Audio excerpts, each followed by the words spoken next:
Greetings and salutations. I'm the fallen angel Christopher Daniels. Hello, yes, Danhausen here to tell you, deliver a very nice, very evil message, if you will.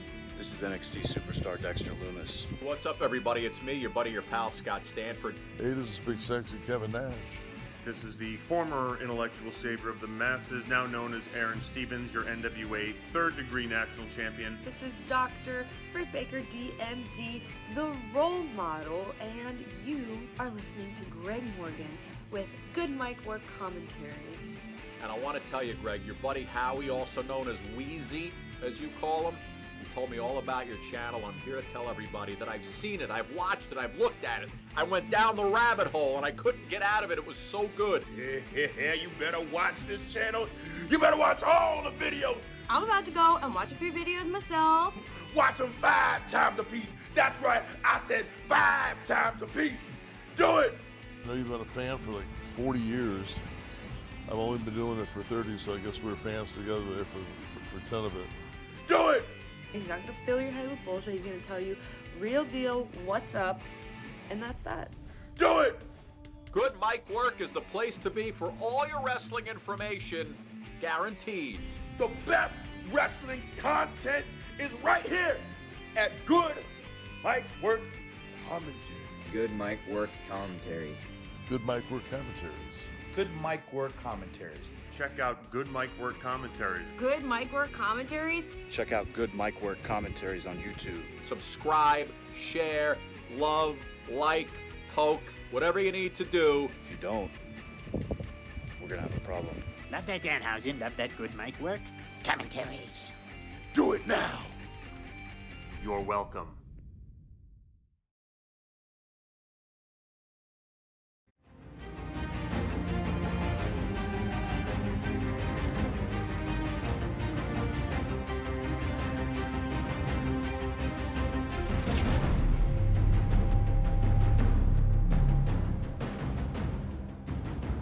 Happy Saturday and happy weekend once again, everyone out there. Welcome to your Winged Eagle podcast for February 27th, 2021. I am your host, the Greg Morgan. We're back with a pretty fun and loaded episode this week because not only do we have news, but we have some pretty decent results to discuss this week. Not a whole lot of boring shows. Things were pretty good. Great Wednesday night. Interesting Smackdown last night. Paul Wight is all elite. We got a couple of new characters developing in WWE as well. Fair amount of wrestling news, a lot of AEW stuff. Moxley with a U.S. title defense last night against Kenta. We've got a sad passing, wrestling passing to mention as well. Sasha Banks on the Broken Skull Sessions. Huge new WWE Performance Center class reporting to the PC.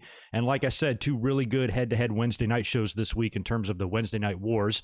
And last night's SmackDown was relatively interesting, trying to set the table for Fastlane and a brand new look, new and improved Apollo Crews, which I absolutely loved and cannot wait to talk about that. We're going to talk about a lot of other news and notes as well, and probably a lot of stuff suggested by the chat room here as we go along. But either way, it's going to be a loaded episode. Thank you to everybody that was waiting around for me to come up live here. I apologize for coming up at kind of a weird time. I'm usually a 3 p.m. Pacific Coast start here, 6 p.m. on the East Coast. Every now and then I have to change that up a bit. And this week, I'm coming up at the bottom of the hour at 2:30 my time, 5:30 on the East Coast. That's kind of a strange time, so I appreciate anybody that has kept track of that and is here because the time does tend to fluctuate a little bit on Saturdays due to my other job, which I have to go to as soon as we're done talking about wrestling here. So anyway, I apologize for the up and down schedule, but that's kind of the way it goes. Tomorrow is going to be really fun. I hope you guys can join me tomorrow night, 8 o'clock Eastern, 5 p.m. here on the West Coast. We're going to do a live watch-along of WrestleMania 17. This is the 20-year anniversary this year of WrestleMania 17, and I thought that would be a fun pre-WrestleMania video to do. I want to do a lot of these watch-alongs in the upcoming weeks between now and WrestleMania. As a matter of fact, we're going to be doing 3 stream weekends here for the next, several weeks indefinitely. I'll be up here Saturday, Sunday, and of course every Monday night for the Raw review. So you're going to get 3 consecutive streams out of me every week, pretty much until WrestleMania. And tomorrow will be a really fun watch along, WrestleMania 17. So mark your calendars. The link is up on my channel right now.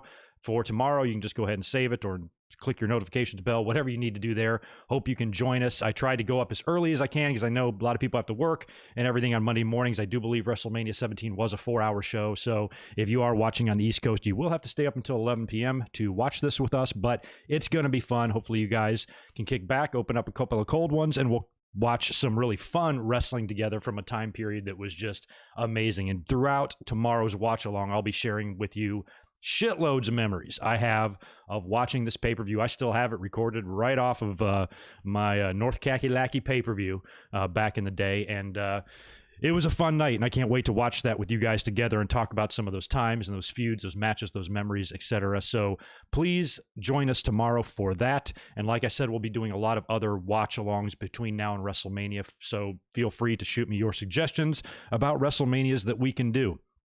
I also want to let you know about another WrestleMania video I have planned that I want your help on while I do a quick sound check on myself there. So another video that I'm going to do, it's going to be a live stream. We're going to do this on a Sunday night. Haven't set the date yet. One Sunday between now and WrestleMania. Instead of doing a watch along, I want to do a live stream talking about a specific WrestleMania subject. And the subject that I decided on is best non-championship matches in WrestleMania history, meaning matches without a championship belt on the line. I want to exclude Money in the Bank matches, don't really include those, but any match that was not for a title. And I've got all the great ones written down, like Angle and Shawn, and, and big matches like that, Shawn and Taker, Shawn and Flair. Any big matches. Shawn's involved in a lot of these, actually. Shawn and Vince, Vince and Shane. There's been so many great matches. I've got all the good ones written down, but if you have any sleeper hits for me there that you can think of, please leave them in the comments below, leave them in the chat, or shoot me a follow on Twitter and send them to me on Twitter at Good Mike Work, because I think you guys can probably come up with a lot more than I have.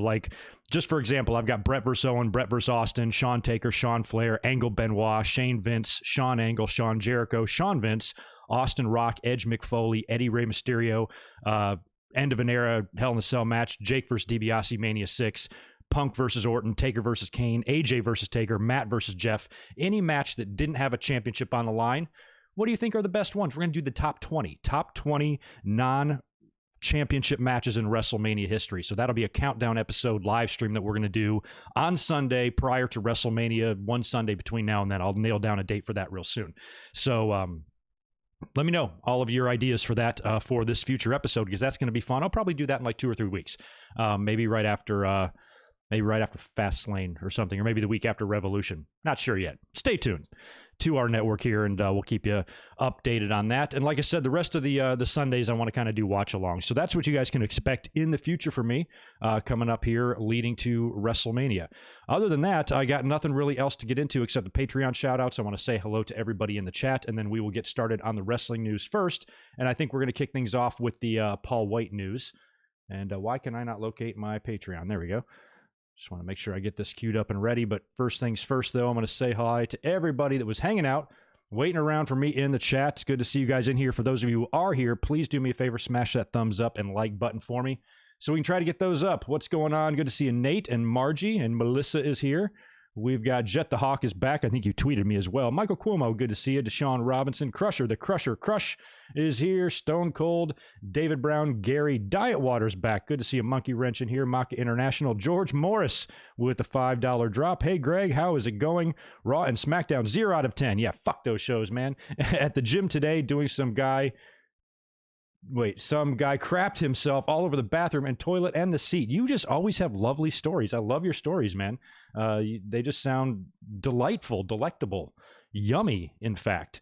Man, I just hate that you have to deal with all this nonsense, man, but appreciate the $5 and don't step in the shit. Joe Shipley is here too, Toon fan.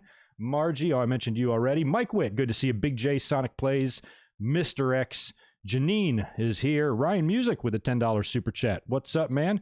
Can't wait to see our Hut Hut Bobby, as Lana would say, with the WWE Championship. Thank God WWE dragged him out from that awful storyline. I am so happy that Bobby Lashley has found his way finally after the ridiculous shit that he did with Lana and with Sami Zayn and the obstacle courses and the sisters. And my God, the fact that this guy is somebody that you can believe is a badass now is pretty remarkable that WWE was able to pull that off based on how badly they fucked him up to begin with. So yeah, I'm Team Lashley right now. For those of you who tuned in this week for my Raw review, you know that because I have been singing the praises of Lashley for months, ever since they began protecting him real strong about maybe 6 months-ish ago. Ever since then, I'm like, this is their only chance to get this guy fucking over. And now he's probably going to get a title match at WrestleMania. That's awesome. And we will talk about the planned championship match, excuse me, that we have for Monday, Miz and Bobby Lashley. Even though I think Lashley has WWE gold in his future, I'm not so sure he's going to be winning that title on Monday. So we'll be talking about that as well as we go through here. And, I lost my way. There we go. I think I got everybody else. AJ is here. Domination Warrior, Trey, Martin Can, Jackson, Chris, Jamie. All right, right on. Pretty good audience here. Chaz is here as well. And Young South Wavy Network, Devlin Husband. How is things? Things is good.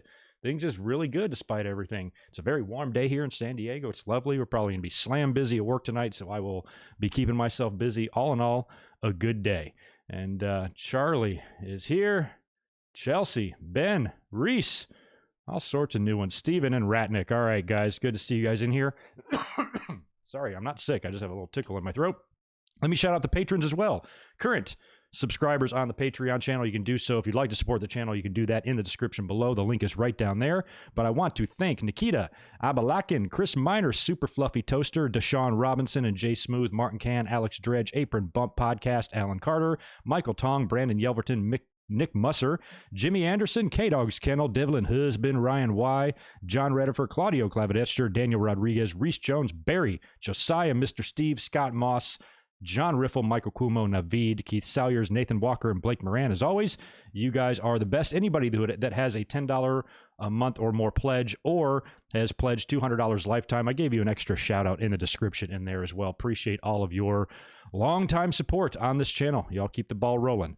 Anyway, let's get going on some of the wrestling news, and then we'll jump into the results. So probably the order of the menu here, I guess we're going to talk about the Paul Wight stuff first, touch on the Josephus passing. I want to talk about Sasha Banks on the Broken Skull Sessions, the new performance class that has reported to the PC, and Moxley's successful title defense last night over Kenta. Then we'll probably get into the Wednesday night stuff. Then we'll close out and the Revolution card, the current Revolution card, which there are a lot of matches added for this thing or announced for this thing. I have, I believe, 8 written down here for Revolution coming up 1 week from tomorrow, which we will be doing, by the way, a review next week, immediately following AEW Revolution. I'll be live tweeting during the show, so please join me after the show. We'll be up here live for a full review. So that'll be next Sunday. That's going to be fun. That looks like a loaded card. After that, we'll talk about last night's Smackdown, and we'll just wrap things up probably with some Fastlane and WrestleMania speculation, and then I got a bolt. So this can be a maximum of a 2-hour podcast because I have to go make bacon. So anyway, let me go back up here to the beginning. Oh, before I do, let me just shout out a $10 super chat from our friend, Devlin Husband, moderator, great friend, great supporter of the channel. Met Devlin, hung out with him on the Jericho Cruise. You can check out my review of that from last year.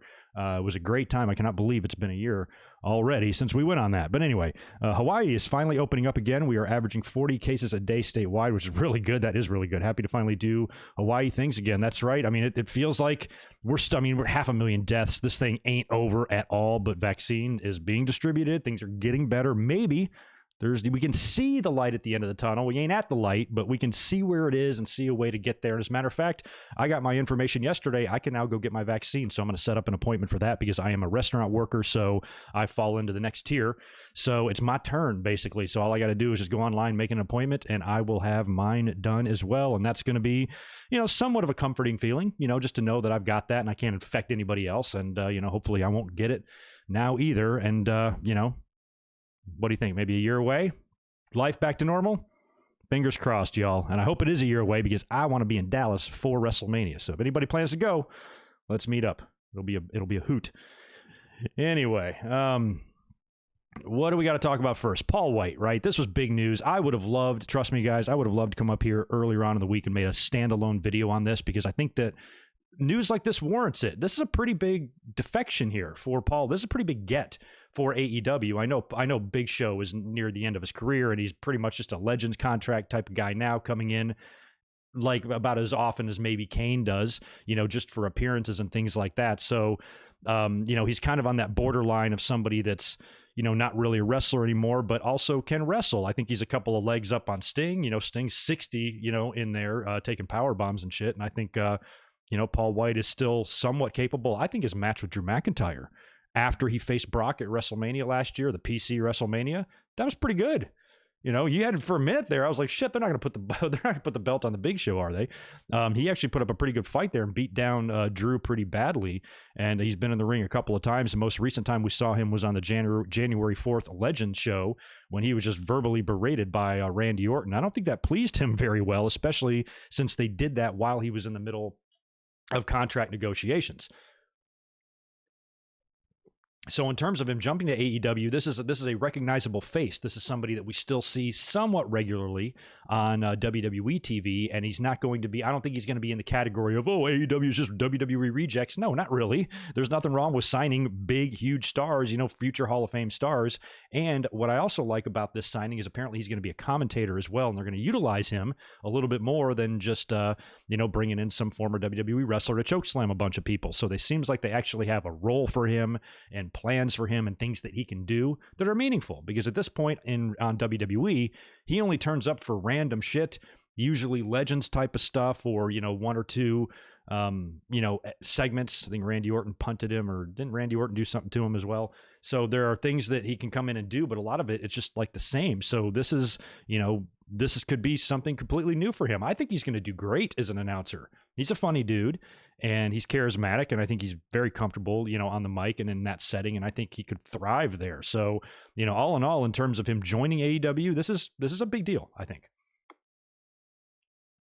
But in terms of the details on how this happened, like I said, he signed a contract to be a wrestler and a commentator. They even made mention of this, I believe, on Wednesday when Shivani said that he's got his wrestler's license and shit like that. So he's definitely going to be in the ring here and there, but being a commentator is going to be his other role. And they've got a brand new show AEW does that's going to be debuting on YouTube. It's called AEW Dark Elevation, and it's going to air Mondays at 7 p.m. Eastern. So it's going to go up an hour before Raw.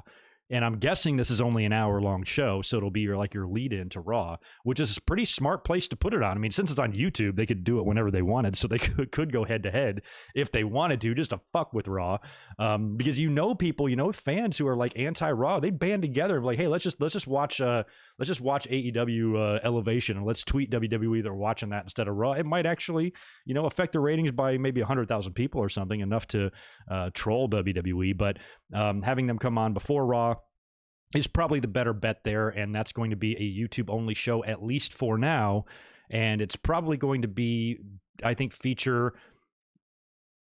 maybe some more current stars on the AEW roster rather than just indie stars like you see a lot on Dark. I'm not sure, but either way, it's a new show for them, starting slow on YouTube, and they're putting Paul Wight behind the mic. That's not a bad idea there. I can't wait to see how he does. Should be interesting, and it would be a really easy way to lead him into some sort of a storyline or something if they ever do want to get him in the ring. Somebody just got to come out there and mess with him, and he jumps off headset, kicks their ass, and then you can have yourself a match. So good for Paul Wight for leaving. PW Insider was reporting that WWE and Paul Wight were unable to come to terms on a new deal. So he had been in negotiations with them, and I think if he had his choice, he probably would have liked to stay there. I mean, considering he's been there 21 years, came in February of 99, 21 years almost exactly to the day of him leaving, and he's pretty much done now. You got to start thinking about, okay, are we going to give this guy a last match? Are we going to have a send-off for him, Hall of Fame, that type of thing?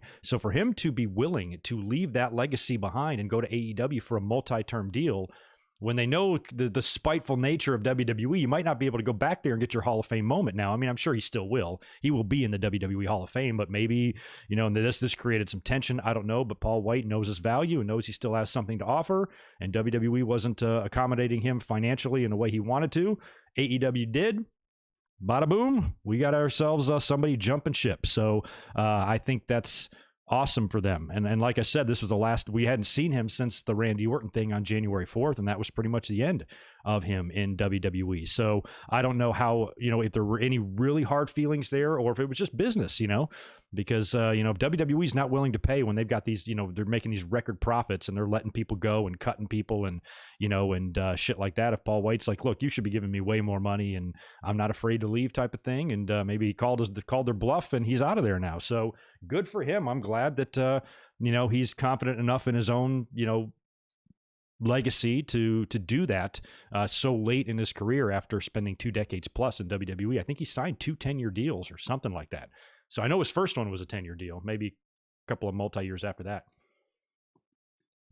I think he was off about a year there. I remember he was gone, and then he just came back right before the Floyd Mayweather stuff. So he might have been absent a year there. But either way, he's been in WWE a long time. So this is kind of a big get, and I'm actually excited to see what he can do there. I think he can do a lot. I think next year, if they do that Go Big show on TNT again next year, like for season 2, I think they should make him one of the celebrity judges, because that would be fucking funny. Just a good way to troll WWE. But you think about the legends they have there now in AEW. You got Paul Wight, Jake Roberts, Billy Gunn, Tully, Arn, Sting, Taz. You got Jericho, Dustin Rhodes, and all of them have good roles there. Like all of them, AEW isn't like relying on these legends. They're using them all in meaningful ways. You know, Jake and Tully and Arn and Taz all have these managerial roles. All of them get physical from time to time. They are, they're paired with younger talent to attempt to elevate. Everybody that Jericho works with, everybody that Dustin Rhodes works with tends to be, younger wrestlers, lesser known wrestlers, trying to give these guys a rub. And same goes with Sting, pairing him now with Darby Allin, and what that's probably going to do for Darby Allin throughout his career when he looks back at this time and stuff. So I'm actually very much in favor. I think anybody who trashes AEW's use of legends isn't using their head at all, So I think AEW is using all these guys just fine. They're not hogging the spotlight. They're not taking over the spotlight. They're not dominating the spotlight or anything like that. Everybody's given, time to shine there. And when you look at what AEW does with these legends compared to what WWE does, when they bring in legends, what do? Backstage segment with the Street Profits. Something fucking stupid with R-Truth. Nothing meaningful. Bring them in, put their face on TV with no effort creatively behind it at all. Just a way for them to say, hi, fans, we're here, and that's it. They don't do anything. Here in AEW, they have roles. They have meaning. They have purpose to being there. And in a lot of these cases, they have helped the talent they're working with. Maybe you can make some arguments that they haven't helped a lot or something, but I think Tully looks great with FTR. Arn, I don't really need with Cody. I've always thought that to be a little silly, but I'm also fine with Arn being there in that sort of a role. Maybe if it was with somebody else, everybody that Jericho's worked with and teamed with. Think about that. Think about his tag team partners, Sammy Guevara, MJF. Think about the people he's worked with in the ring. I think he gave Brian Pillman Jr. a match recently. He fought one of the Private Party guys, Orange Cassidy.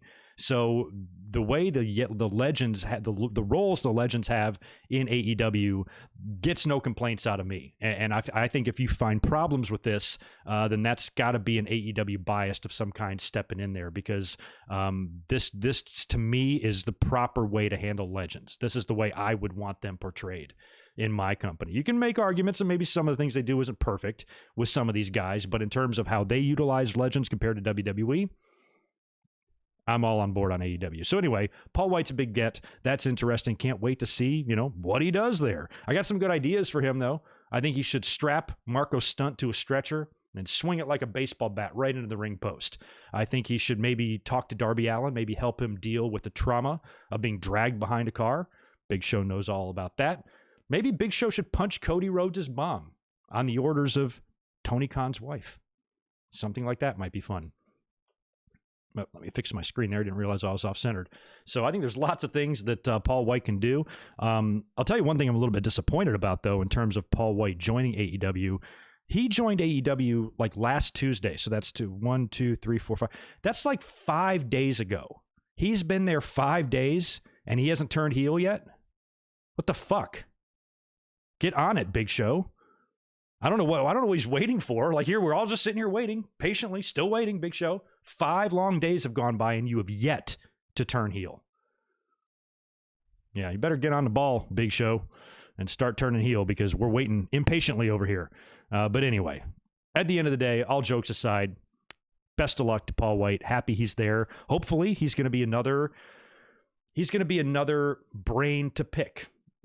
Paul Wight's got a lot of stories, man. He's got a lot. Think about the advice he can give. Paul Wight's a guy that's always owned up to some of his more immature moments early on in his career, especially when he came into WWE. Probably thought he was all hot shit, kind of had to be brought down to earth, humbled a little bit. Undertaker had a lot to do with that. They sent him to OVW, so he had he had attitude, discipline problems, maybe early on, maybe not discipline, but he definitely had some attitude issues, maybe looked at things the wrong way or whatever. Those little things like that is great type of advice to give to young people. That's what I try to do. I do the same thing in my job.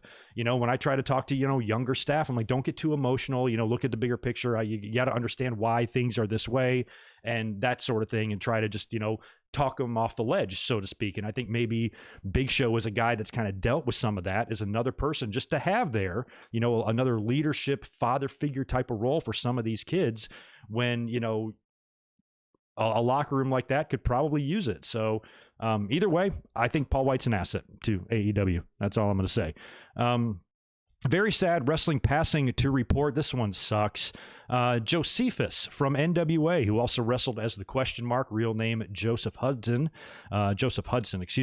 passed away unexpectedly a couple of days ago, and no real reason has been given yet, but apparently it could have been some sort of a brain aneurysm or a stroke or something like that. This was nothing ugly. This was no drug or substance abuse issues or anything like that. This was an unexpected, very fast death that I think devastated his family. We saw him wrestle on NWA Power. Big old school looking guy, looked a lot like Bruiser Brody. And as a matter of fact, he played the body double of Bruiser Brody in the Dark Side of the Ring for the Bruiser Brody episode. And he also played the question mark, and he worked with former Damian Sandow, Aaron, a little bit on NWA, and I know he was really broken up about it. So was Billy Corgan and a lot of the NWA family there. To lose him so unexpectedly, that sucks. And I only saw him as Josephus and question mark only a couple of times, but that's still. It's still sad because apparently he was just a really well-liked guy. And so anyway, we lost another one very unexpectedly. It seems, kind of similar to the Brody Lee stuff, where it was just like, holy crap, out of nowhere. You just never know, when you're going to hear just some really unexpectedly tragic news. So thoughts go out to the family and the friends of Joseph Hudson, a.k.a. Josephus. Rest in peace, man. Such a shame. Did you guys catch Sasha Banks on the Broken Skull Sessions, Steve Austin's talk show or podcast on the WWE Network? I think that came out last Sunday. That was a very good watch. Now, I was surprised that they did her so close with Bayley because I think with a fan like me, I very much enjoyed the Bayley episode a lot. And I enjoyed the Sasha episode too. But for my personal life, the way I am as a wrestling fan, I'm an older fan. So I think I prefer the Kurt Angle episodes, the Undertaker episodes, the Bret Hart, the Big Show episodes, ones like that talk a little about more about my time period.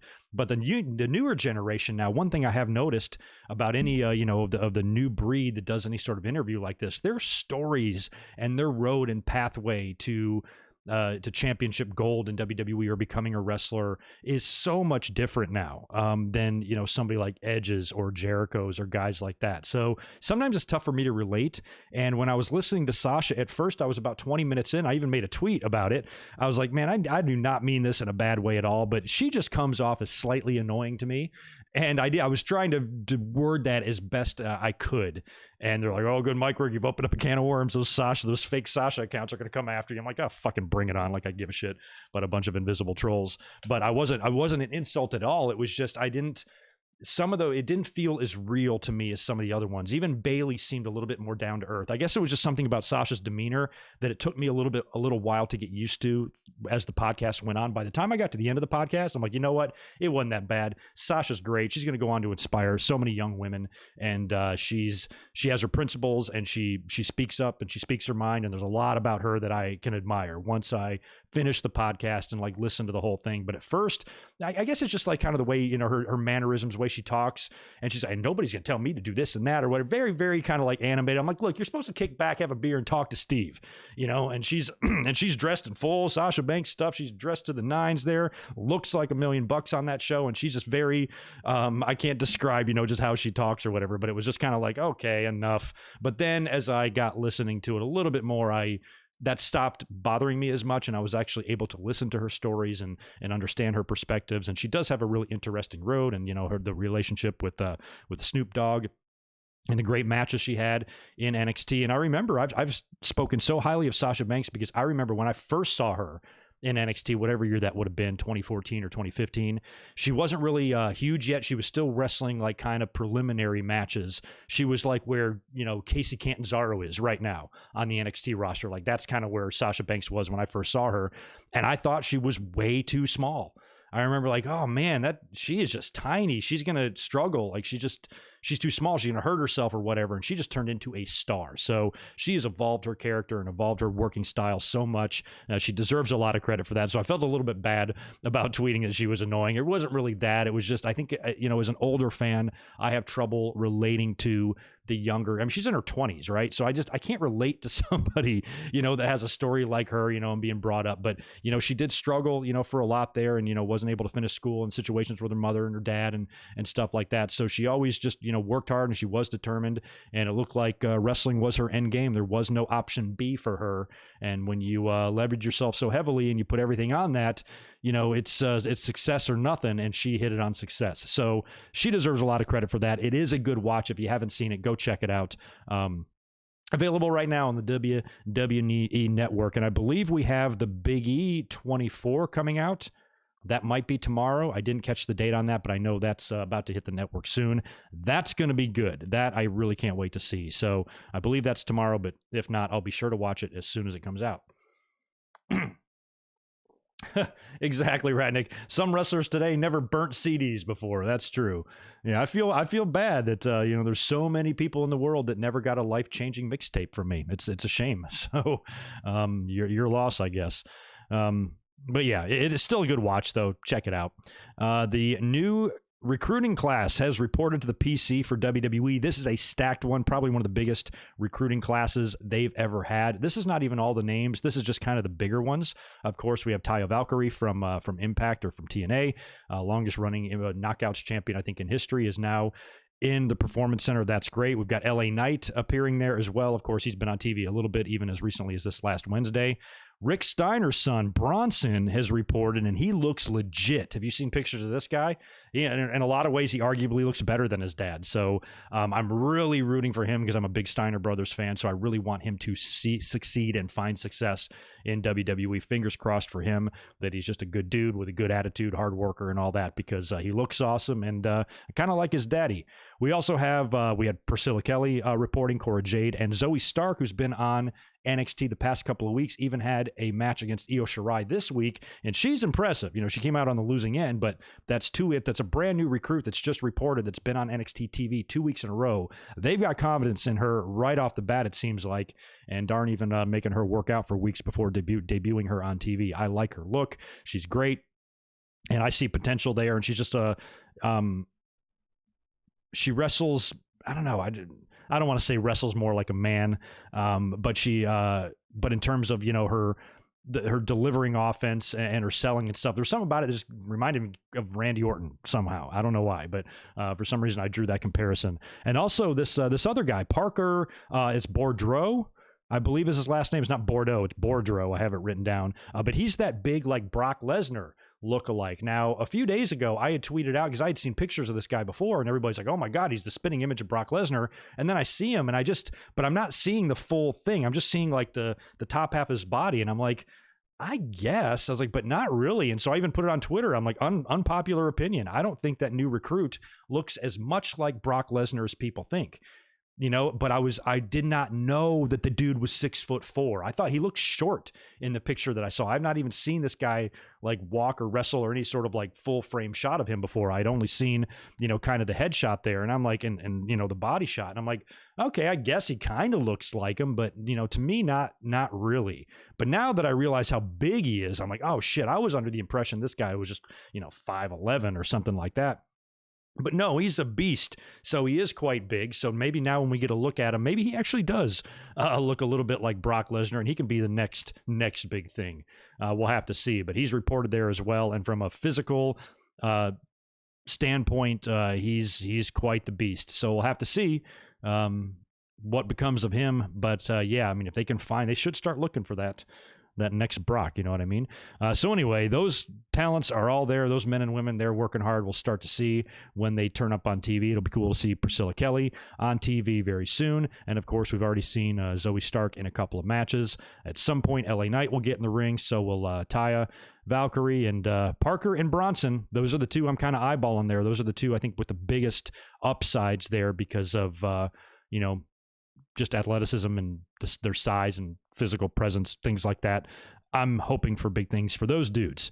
Also, we had Jon Moxley successfully defending the United States title on the U.S. New Japan show last night. I watched most of the match. It was actually pretty good. Again, it was more in that empty arena setting, so it's really hard to really get, jacked up for that. But it was a good match. A lot of people were very surprised that Moxley defended the title successfully. They thought for sure, I kind of did too, that they needed Moxley just to drop that belt. And as we're going to talk about here in a minute on AEW, on Wednesday, he cut a very passionate and almost somewhat emotional promo going into that exploding barbed wire death match with Omega, to where a lot of people took that as some sort of a goodbye, like he might be saying goodbye to the AEW audience for some time. And a lot of people, or for a little while, a lot of people were assuming that is due to the fact that Renee Young is pregnant and will be giving birth soon. But I still think she's got a ways off to go on that. So if he's taking any paternity leave or something like that, it seems a little early.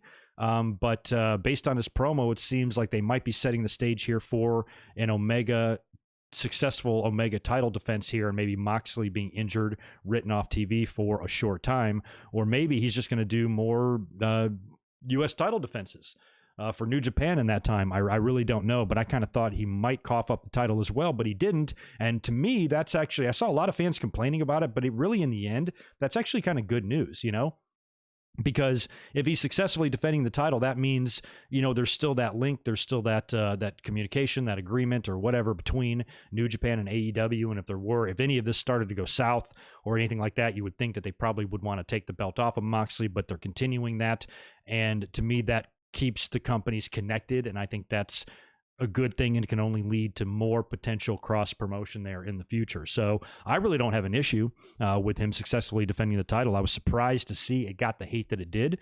At the end of the day, that's not something that would have bothered me. I don't give a shit. So anyway, Moxley is still U.S. champion for New Japan. Good for him. Speaking of AEW, why don't we get into Dynamite next? Man, these Wednesday night shows were both good this week. They really were. But before I do that, let me cruise up here, knock out another super chat or two that was rolling in as I was talking. I got Devlin's there. Deshaun, I got your $2, but you retracted it. You got another one here. There's another $2. Big Show is already a heel towards WWE. That is true. He did turn heel on the WWE by jumping ship. So maybe that counts. I think it does. Yeah, well, I always thought about that too, Zane G. If the Big Show was the leader of the Dark Order, but he should be the leader of the White Order. Get it? White, his last name, White, Dark. Anywho, that was something I thought about. What about if they reformed Jericho? They might not own the trademark to Jericho. So instead of being called Jericho, they should be called Chris Paul. How funny would that be? Shaq would love that. Dan Price, what's up, man? Good to see you. Appreciate the 5. How are you? Very good to see Dan Price in the house. He's done some great artwork for me in the past. Domination Warrior, $2 from you. What's Paul White's best heel turn and best WWE year? Well, I don't remember any heel turns. They all run together for me. I'm trying to think. I would say probably I know the one. It was the one from 2000. It was great because it was a swerve. I'm pretty sure it had something to do with Shane McMahon, right? I want to say Big Show was still feuding with Shane McMahon. He's chasing Shane McMahon around the arena. This is either on a Raw or pay-per-view. And then Shane runs in the ring. Big Show corners him in the ring, but then winds up turning on whoever was in there. I think it was Undertaker or something. Help me out. That was good because that was kind of a shock. And then it turned out and it was revealed that Shane and Big Show were actually on the same page. That might have been prior to WrestleMania 16. Fuck, I don't remember. Something like that. Anyway, that was probably my favorite one. Best WWE year, I don't know. Shit. I don't know if it was one of those early ones or not. I mean, 99, he won the title, but man, he was brought in a shitty way. Lost his first match on Raw. Undertaker was punking him out left and right. I don't know if he's ever had a really, really solid year in the company. Maybe the one where he did the Rey Mysterio baseball bat against the ring post with a stretcher thing that I want him to recreate with Marco Stunt. Maybe that year. or whatever, or the year he won the ECW title. He was quite dominant, but y'all have to help me with that. I don't know. Paul White's a legend and everything, but he doesn't have any real standout years that I can really recall. Is that all of them? Nope. One more from Deshaun Robinson. Thanks for $2 more from you, dude. This PC recruit class is the biggest ever. Yeah, it's huge. I mean, all the names were the biggest chunk of people. I hope they have enough rings and showers and lockers in there because, man, they are just loading up the talent in the PC. You got to think it's going to be really hard to really break out when you have that much talent surrounding you. And that's why I always get a little bit bummed out because you can have really great people that can have tons to offer and can be champions in wrestling that are buried under so much talent they can't get out, you know? So that's why it's good that we have AEW around. But with WWE's billions of dollars they're bringing in from TV deals, they can just afford to sign fucking everybody and corner the market. And sometimes I worry that they're doing that with some of these guys. But anyway, I want to talk about Dynamite first. Both of these shows, I think, well, I'll save that for the end. No, I won't. Let's just tell you right now. We're going to talk about Dynamite first, but I liked NXT better. They were both good. By the way, AEW did score another ratings win this week, 831,000 viewers for AEW, and NXT drew 734.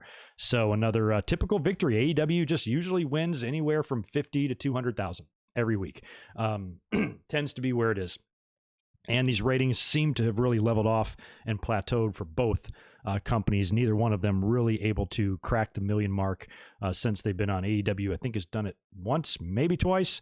And NXT, I don't think has done it at all. So another ratings win for AEW. But anyway, Dynamite was pretty good. The opening match, that was the Mox defeating Ryan Nemeth match. And that promo after the match that I talked about earlier, it felt like it was possibly bidding farewell for a little while. He was very passionate talking about the dangers of an exploding death match, and maybe this is the end of the line for him, and if he's going to go out in a blaze of glory, really selling how dangerous this match is, which is good. You know, we talked about the exploding death match before, and how, you know, in a lot of ways I like, you know, some fans are like, oh, I don't need all this violence. Neither do I, but I also want to find things in AEW that you cannot see in WWE, and AEW isn't just trying to copy the same formula as WWE, and they're actually trying to do stuff that you won't see over there, like cross promotion, you know, and inter-promotional matches and working agreements and things like that, and showcasing of independent talent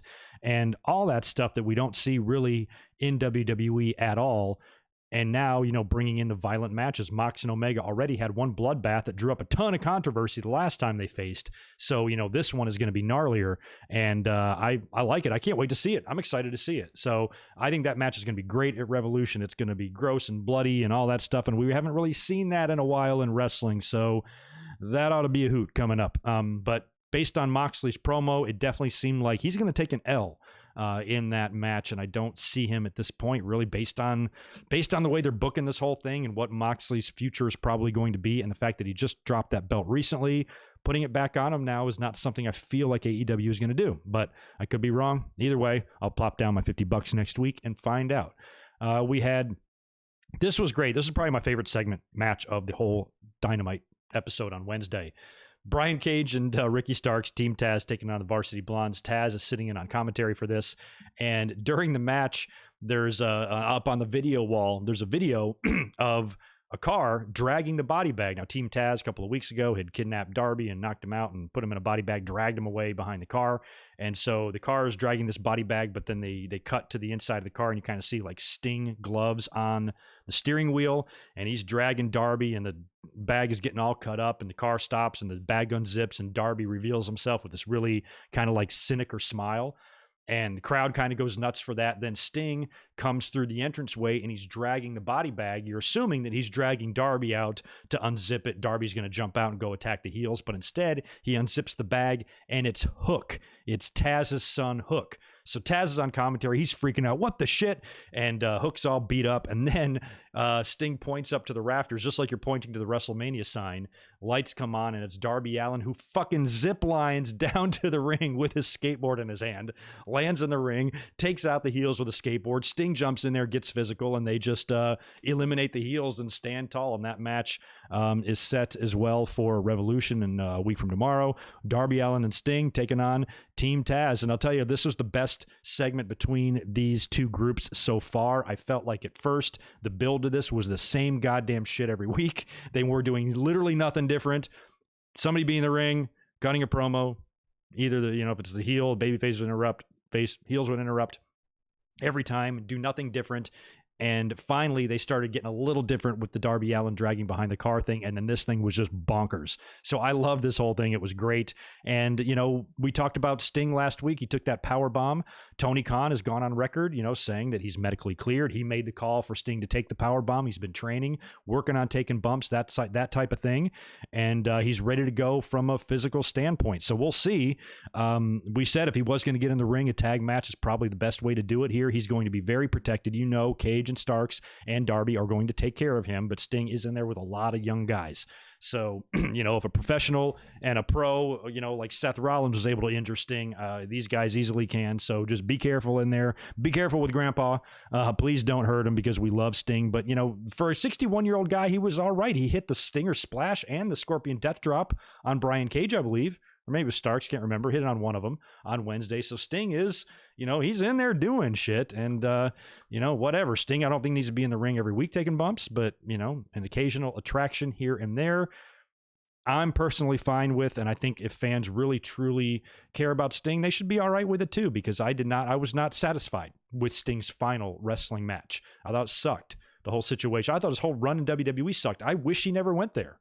When he came in 2014, at Survivor Series, and he lost to Triple H at WrestleMania, and then he has that match that's a fucking disaster with Seth Rollins. The only bright spot of his whole run there is they went into the Hall of Fame, and at least WWE acknowledged him for the amazing career he had outside of the company, which is pretty cool that WWE did that, especially since 99% of what he did not happen under a WWE umbrella, and they still treated him as if he was one of, a Mount Rushmore type of legend. So that's the only really bright spot there in Sting's career. The rest of it was a complete disaster. So, I'd prefer it if Sting's last match, whenever that happens, has Tony Schiavone or Jim Ross on the call. I think it's very awesome that we're going to hear Jim Ross call a Sting match for the first time in 30 years. I don't think Ross was in there in 2015 calling anything Sting did, correct?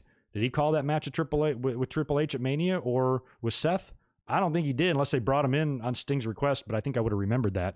So the fact now at Revolution, we're going to get here Jim Ross call a Sting match. That's cool.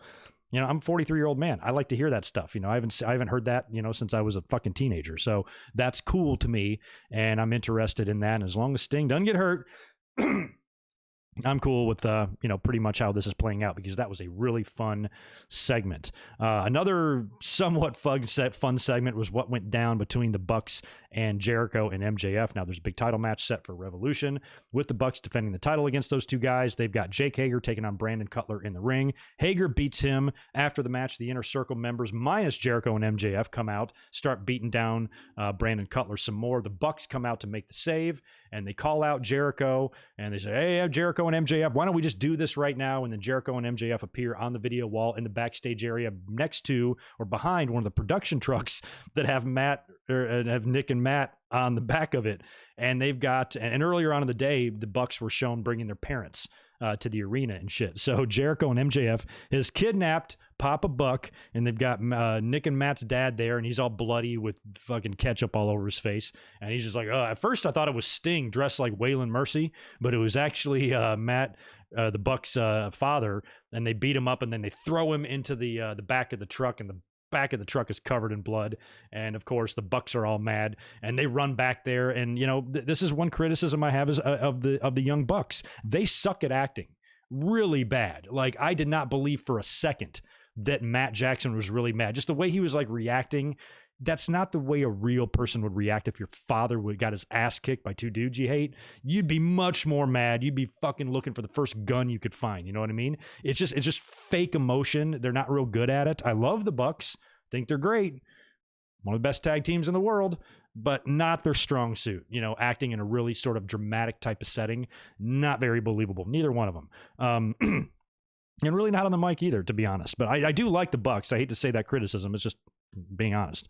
So I think they could get a little bit better than that in terms of like being really mad. You just think you would be stark raving fucking mad, and doing whatever you can. The camera be following you backstage, just tearing shit up, you know, just with a baseball bat, beating doors down, kicking down everything, you know, threatening people. Where are Jericho and MJF? You tell me right now, I'm gonna bash your face in. That sort of thing. I think they should have been madder. Basically, is my only critique there. And kind of a surprising match too. Nyla Rose defeated Britt Baker in that eliminator tournament. I believe the winner of this faces Hikaru Shida at Revolution, correct? Help me if I'm wrong on that. But I kind of thought that Baker would kind of go on here. I think the entire women's division should be placed on the shoulders of Britt Baker. I think she's the best character they've got.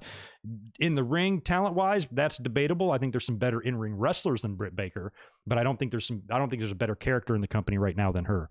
So I'd put the title on her as that heel type of character. When she was doing that shit in the wheelchair and that little pulley system up to Shivani, handing him the notes and stuff, I'm like, you can't beat that stuff. That's so great. So I just think the girl should be champ.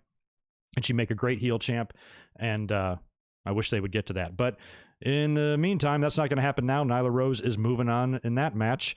And the only other match I had written down of significance was the main event. This was a match to advance to the Face of Revolution ladder match, or whatever the hell it's called. And they've got, I think, 4 participants announced for that. They need to qualify the last 2. And Lance Archer defeated Phoenix in this match to advance. A really fun, good main event. Lance Archer, of course, as usual, is all over the place. Really interesting, dynamic between these two, and they're very, very different styles, but it worked. It was a fun main event, and Archer has now advanced. So in terms of the Revolution card that we have coming up 1 week from tomorrow, March 7th, here's what we got. Jon Moxley taking on Kenny Omega, or Omega defending the AEW title, I should say, in a exploding barbed wire death match. And wait a minute, that match is for the title, right? They wouldn't just put the shit on there without the belt on the line. I'm assuming it's for the title. But I never checked.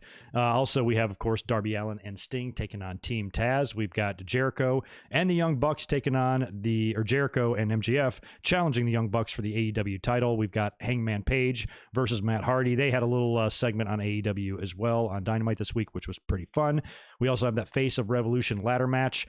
It's going to be 6 people in this. We've got Lance Archer, Cody Rhodes, Scorpio Sky, and Penta confirmed and have advanced to this already, and there's 2 more names to be determined. I'm sure they will hammer that out either on Dark or Dynamite this week. We also have Orange Cassidy and Kip Sabian taking on Orange Cassidy and I've got Cassidy and Sabian written down, but it's Cassidy and Chuck Taylor taking on Kip Sabian and Miro. Pretty funny way they set this up on Dynamite with like the love letter. Thought that was great. That should be just entertaining, if nothing else. And I believe we also have Hikaru Shida defending the AEW women's title, I believe against the winner of the tournament. Help me if I'm wrong there, but I believe that's the way it's going down. And we also have a Casino Tag Team Royale with about 6 or 8 teams involved in that as well. And I'm sure that's for a title shot. So on paper, this looks good. I think the Bucks, MJF, and Jericho should be fun. The ladder match is going to be good, and I know the death match is going to be some shit. I think Darby Allin, Sting, and Team Taz is going to be better than we expect, because you got to remember, a 61-year-old Sting is in there, but so's Darby Allin, so's Ricky Starks. This shit can get good, and I think the young talent is going to carry the load here, and Sting's going to get in there and do his stuff, and provided that all of the minds in AEW can book this thing smartly, this is going to be a good match. I think it can be a good match without Sting having to do a whole lot. And Page and Hardy could be a sleeper. So Revolution's looking good. Looking forward to watching that next week. So hope you can join us for the review. Let's go into NXT now, because this was all kinds of fun. Holy shit, NXT was great. Before I do that, though, let me go over here and make sure I'm not missing any super chats. Oh, one from Barry. Good to see him, man. Shout out to Barry from Hawaii. Thanks for the $2. TNA treated Sting so much better than WWE. Well, yeah, of course. Sting was there for a long time. Like, Sting put years in there. Sting won titles there. Sting was involved in top storylines there and worked with everybody. And back at those days, he was still somewhat capable of working. You know, he hadn't quite past his prime. And he was capable of actually having matches. Now it's just going to have to be kind of in and out of the ring, stinger, splash, a couple things here and there. 30-minute Sting match isn't something we're going to get now. But yeah, they definitely treated him better than WWE. And such a shame. I just think he could have been, if he would have came in there earlier at some point, man, sky could have been the limit. Yeah, nothing against the Bucks. Some people can't act. It's not even really that. It's not really an insult. You're not, you don't train to act. You train to wrestle. So, if wrestling is your whole life, you didn't take any acting classes. Some people it comes naturally to them. Some people they don't have to try real hard to act or to make it look believable or legit or genuine. Like we're going to talk about here later on with with the Apollo Crews promo and stuff like that. But sometimes it can be so cheesy. With some of the terrible acting. And that goes hand in hand with the wrestling. I mean, bad acting in wrestling are like peanut butter and jelly. There are more bad actors in wrestling than good ones. So when I say that about the Young Bucks, they're the same as everybody, So there's only a few really good people that when they do something, you fucking believe it and you listen and, when it feels genuine. That's a rare thing to find in wrestling. So it's certainly not a knock on the Young Bucks at all. But anyway, moving on to NXT. This was fun. My God, I think my favorite guy on this show right now is fucking Johnny Gargano. He is a trip. Holy shit. So anyway, he opens up the show taking on Dexter Lumis. And, Indy's out there and the Way faction is out there. They do something where Austin Theory gets up in the apron with a chair, but because he's so fucking stupid, he doesn't know how to properly swing the chair or something. And he just couldn't do it. He couldn't hit Lumis with the chair, allowing Dexter to catch Gargano in that choke. And Gargano is, he's making the crazy face. He's trying to fight out of it. In the end, he passes out. Referee calls for the bell, and Lumis gets the victory there via ref stoppage when Johnny got choked out. And the funniest part was later on, backstage, I think one of the little announcers are trying to catch up to the Way as they're leaving the building or something. And they ask Johnny about the loss earlier, and he's holding his neck, and he is just a trip. He is so good at this character. And we're going to talk about Seth Rollins here in a minute on SmackDown, but what he's doing here on NXT is kind of reminding me a little bit of what Seth is doing on SmackDown. Seth has kind of moved away from the more serious version of the Monday Night Messiah to now what he did last night on SmackDown with the whole swing thing, which we'll talk about in a minute, was more funny than anything else. Seth had me cracking up, and Seth hasn't given me any reason to be interested in him at all in a while. So the fact that he did all that last night, it's kind of similar here, that they're moving more into like a ridiculous, delusional, tongue-in-cheek, almost funny type of character here, which in a lot of ways I like better than what Seth was previously doing. But Johnny and Seth remind me a lot of each other right now, and I'd love to see those two come together with some sort of a clashing. That would be fun too. But anyway, they catch up with the Way backstage and they start asking everybody about what happened earlier on. And Gargano's yelling at Theory. He's like, all you had to do was swing the chair. And that's when Austin is kind of like, I don't know, man. I think, Dexter's cool. I just think he's misunderstood. Indy Hartwell even goes on to say that she thinks he's kind of hot. Johnny and Candice are literally shitting a live possum out of their asses. They cannot believe what these two guys are saying. Are you taking crazy pills? This guy abducted you. He chloroformed you and put you in the trunk of a car or whatever. He's done this more than once. And Candice is like, yeah, he should be in jail. This is an abductor. And they're kind of talking about that he's just, misunderstood, which just blew my mind. But Johnny and Candice's reaction to that, I love Johnny Gargano. This is the funniest he's ever been to me. I'm so on board with him as this character, and he's absolutely dialed into it. He's into it, as much as you can possibly be, and he's great. Now, my only critique of this possibly is that, they're I know it's wrestling storyline and everything, but they're basically blowing off and brushing off kidnapping, chloroforming, abduction. This is not something that you blow off as somebody being misunderstood. Was Sonya Deville's stalker misunderstood? No.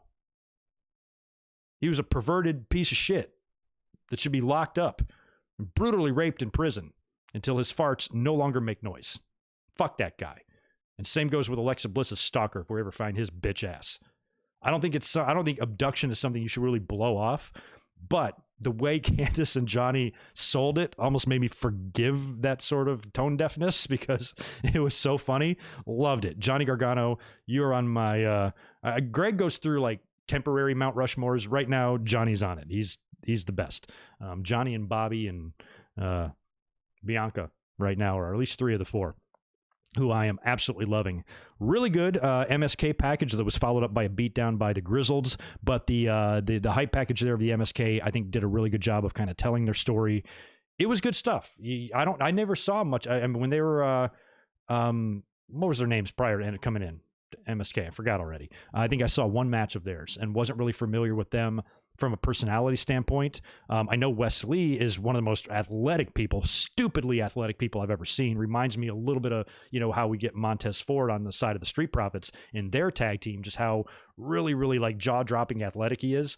And Wes Lee reminds me of that. This is a great tag team, and liked everything I saw with them here, talking about their win in the Dusty Cup and all of that. So good stuff. That is a great, great, great team to have there, and hopefully they could just stay in NXT for a while. You move them up to the main roster, oh hell, that's gonna be something. Oh man, Cameron Grimes, our friend, our buddy Cameron Grimes, who got rich off the Dogecoin and the GameStop stock. He's spoofing Ted DiBiase's basketball challenge. Now, I got some memories of this, man. Back in the day, I watched this episode of WWE Superstars or Wrestling Challenge. I can't remember which one it was. Pretty sure it was Superstars, when Ted DiBiase did the basketball challenge with the little boy. And when I was a kid, I'm still like this as an adult to a degree, but when I was a kid, I was kind of like a sensitive kid in a way. I wasn't a pussy, but I was a sensitive kid. Like I could see sadness, like things would make me sad. And I remember watching this as it happened. I was sitting on the living room floor, and I'm Indian style, like fucking just eating cheese or something, just sitting on the floor like a kid does. And I'm watching this, and I watch Ted DiBiase bring out this little boy, and he just insults the shit out of him. He's got him up on the back when they did the podium interviews there, and he goes, "I'll tell you what, son, I got this basketball here. If you can dribble this basketball 10 times, I'm going to give you a $500. And even say, he goes, "I can tell by looking at you, you need a lot more than $500. Just insulting the shit out of this kid. And all the kid has got to do is dribble the ball 10 times. Now, this little boy is probably 6-7 years old or something. I don't know if he was a plant or what. I think he was a real audience member. So it's not like you can smarten up this little boy. Like his acting in this was very genuine, because I don't think he really knew what was going on. So he starts dribbling the ball, and of course he gets up to like 8 or 9, and then DiBiase kicks the ball away before he gets to 10 and sends him on his way. And to see the image of the boy walking sadly and slowly back to the guardrail where they let him in to speak or to see his family, and they kind of like, huddle him over or whatever. It was just like the saddest fucking thing. I'm like, Ted DiBiase, you fucking asshole. I hope that WWE management took that family backstage and like give him a meet and greet, like, "Hey, here's your $500 or whatever. Sorry for humiliating you on live TV." But I remember that particular segment always like resonated with me. I've always remembered that segment, because what a shitty fucking thing to do. It was half funny and half like heartbreaking at the same time. And I remember as a little kid having this feeling of like sadness, like I wanted to help the kid. I wanted to help the little boy. I'm like, that's fine. I wanted to wring Ted DiBiase's neck through my, shitty little 19-inch, 1980s TV. I was pissed. So Cameron Grimes here spoofs this deal on Wednesday, but he didn't understand that DiBiase like kicked the ball away. So they do this like 3 different times. He winds up getting frustrated and just like throws all the money up in the air. I am loving this stuff from Cameron Grimes. He cracks me up. Just how loud he is and obnoxious he is, and he's spending his money. This was a brilliant idea. The accidental millionaire, Cameron Grimes, probably the best guy to possibly put in an angle like this. I'm surprised, AEW didn't try to jump on this first and try to do an angle where somebody got rich off the GameStop stock. But in WWE, when you think about the 3 brands and the 200 pieces of talent they have there, the one guy that's perfect for this is Cameron Grimes. There's literally no one better. So they nailed this thing all the way. So we'll see how long they run with it. Obviously, it can't last forever, because the GameStop stock is kind of like a recent news type of thing. Probably won't go down in too much history or whatever. So they'll probably have to change up Grimes as they go here, and he'll evolve. He'll probably do a deal where he loses all his money, because then if something happens and some big stock tanks or there's a market crash, maybe he'll lose all his money in that, and he'll be back to being regular Cameron Grimes. That would be sad. But anyway, for the time being, this is some really funny shit. I mentioned Zoe Stark having the match against Io Shirai. Good match here. Io beat her straight up with the moonsault, but that's 2 straight weeks now of really impressive outings for Zoe Stark. So you can tell WWE's got big plans for her. After the match, Toni Storm comes out to the stage, talks shit to Io Shirai. Io challenges her, and Tony's like, "All right, let's go talk to Regal." Yada, yada, yada, winds up being set 2 weeks from Wednesday, or so a week from this Wednesday, it will be Io Shirai defending the NXT title against Toni Storm on TV. So we got that match coming up in 2 weeks. I'm really liking the Xia Li character development that's been going on for the past couple of months now. Now they've got the the lady under the hood, which I think is it Mei Ying or some sort of a play on Mei Young or something. And Boa is out there as well. Xia Li has turned into this remorseless killer, somebody that seemed to be very sweet and very good-natured and a good baby face at one point, has undergone this amazing development. And this is another area, this is another department where I think WWE is better than AEW. Now, a lot of times WWE comes up with the dumbest characters and the dumbest ideas, but when you have these characters develop, think about who Xia Li was when she came in compared to who she is now. You don't see that same level of development on Dynamite yet. You really haven't. But here, she has undergone a great transformation here, and this whole thing has been really well done and really well written out to where all the stuff going on with her is very mysterious because we still don't really know the nature of a lot of this stuff. We saw the training and the brutal training she went through. Very, very Mr. Miyagi type of stuff there, or maybe not Mr. Miyagi, very Cobra Kai type of shit with just, brutalizing her, and she had to go through so much pain, and these crazy rituals and all this to become who she is now. And now she seems like a female Karrion Kross. Is what she seems like, just an ass kicker. Their presentations, her and Cross, are kind of similar, and she's very ruthless, very brutal, very vicious, and has no remorse for anything, and she will destroy people. And she destroyed her little old friend Casey Catanzaro in just an brutal match that also ended with a ref stoppage. The ref is like, okay, you killed her, that's enough. And I think Kaden Carter tried to run out and make the save, but she was unsuccessful. And everything going on with Xia Li now, I think, is good because it's positioning her, it's presenting her as somebody that could potentially be unstoppable, very difficult to beat. Somebody like Karrion Kross, somebody like an Asuka. She was kind of like that. So that's not, we wouldn't have had that view of Xia Li 9 months ago. Think about how much they accomplished in that short amount of time when they first started teasing this, and how far it has gone up until now. It's one of their more, just well-rounded angles that they've not only began, and now following through with. It's very rare you get that type of shit at all on the main roster in terms of Raw or SmackDown. They drop shit before it starts. You don't see that here in NXT. You see a lot more of this stuff, a lot more of this character development. You start seeing a lot more of NXT management, Triple H and others probably paying attention to who these people are. They're learning, they're applying what they learned from the Attitude Era. Remember all those guys that got over in the Attitude Era? The Edges, the Mick Foleys, the Rocks, the Austins, yada, yada. All those guys, what do they always say? Vince sits them down, tries to get a feel for their personality, tries to gear their gimmick in a way that it can be their own personality with the volume turned up, and try to find parts of their personality they can use and exploit into making that character better and shit like that. I don't feel like you see any of that on the main roster at all. They don't give a shit who you are. They're just gonna slap this fucking gimmick or this idea on you, and you're just gonna do it. Where in NXT, I feel like there's a little bit more thought going into who these people are, who these talents are, and how to make them the best characters they can be. And I just think it's night and day. Not compared to not only AEW, but also the main roster in their own damn company. This is something that NXT does better than anybody else. It really is. So very happy to see the transformation of Xia Li, what she's become now, and how scary and believable and legit she now is. And at some point, Io Shirai has never really had a strong, real competitor or challenger or threat to her title yet.